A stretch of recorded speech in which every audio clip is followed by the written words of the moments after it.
안녕하세요. 2020년 6월 2일 화요일입니다.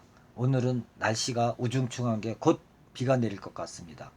오늘은 하루 종일 비가 온다는 비 예보입니다. 건강들 조심하십시오. 오늘의 사설은 본격 닷 올린 한국판 뉴딜 재정 걱정은 없는가 라는 제목입니다. 정부가 어제 대통령 주재 비상경제회의에서 하반기 정책 방향을 발표했습니다. 신종 코로나 바이러스 감염증이 몰고 온 그 경제 위기를 디지털 그린을 두 축으로 한 한국판 뉴딜로 극복하겠다는 내용이 골자였습니다. 정부는 이를 위해 2022년까지 31조 원 이상을 투입해 일자리 55만 개를 만들겠다는 목표를 세웠습니다.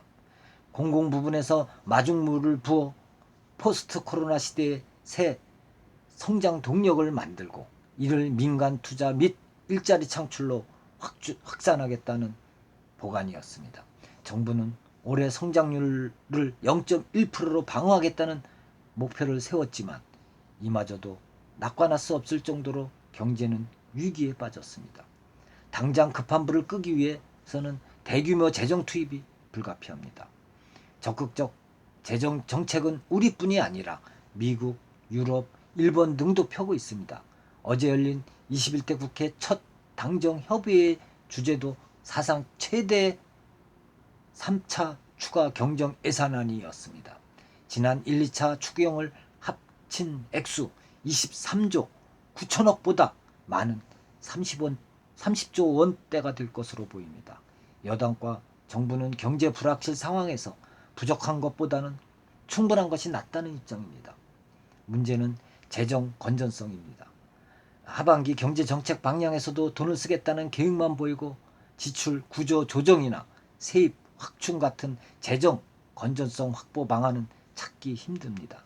당장 3차 추경의 상당 부분은 적자 국채 발행으로 충당해야 합니다. 한 해 3차례 추경 편성은 48년 만에 나온 아주 이례적인 사태지만 앞으로 상황에 따라서는 4차, 5차 추가 편성 가능성도 배제할 수 없습니다. 그때마다 나라빚이 늘어날 수밖에 없습니다.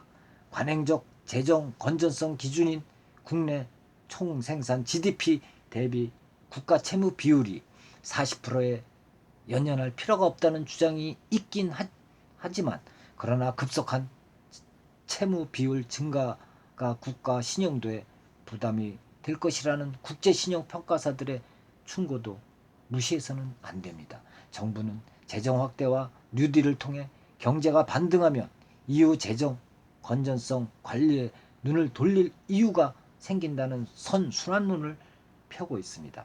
이를 위해서라도 재정은 적재적소에 효율적으로 써야 합니다. 지출 대비 효과가 작은 현금 뿌리기식 정책보다는 승수 효과 높은 분야에 집중해야 한다는 것이죠. 기존 예산 중 조정해야 할 부분 없는지 한 푼의 세금이라도 아끼려는 노력을 다해야 합니다. 그린 디지털 휴먼 뉴딜이라는 포장에도 불구하고 발표된 경제 정책 방향은 기존 정책의 재탕이라는 느낌을 지울 수 없습니다.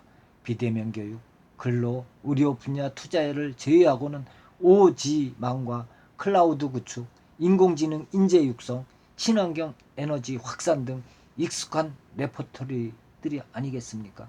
무엇보다 경제 현장에서 눈이 번쩍 뜨이는 획기적인 혁신 정책이 잘 보이지 않습니다. 정부는 말로는 혁신을 내치면서도 이해 관계자의 눈치를 살피느라 원격으로나 승차 공유 등을 가로막는 규제 혁파에 소극적이었습니다. 이번 발표에서도 이런 자세가 그대로인 것 같아 우려스럽습니다. 대규모 재정 투입이 미래 경제력 제고로 이어지기 위해서는 적극적이고 과감한 방을상 전환이 필요하지 않습니까? 이를 위해서는 노사관계를 포함한 사회제도 전반의 구조개혁이 반드시 수반돼야 합니다. 이런 도전을 주저하지 않아야 막대한 재정을 투입해 추진하는 한국판 뉴딜의 의미를 온전히 살릴 수 있다는 거 아니겠습니까? 감사합니다.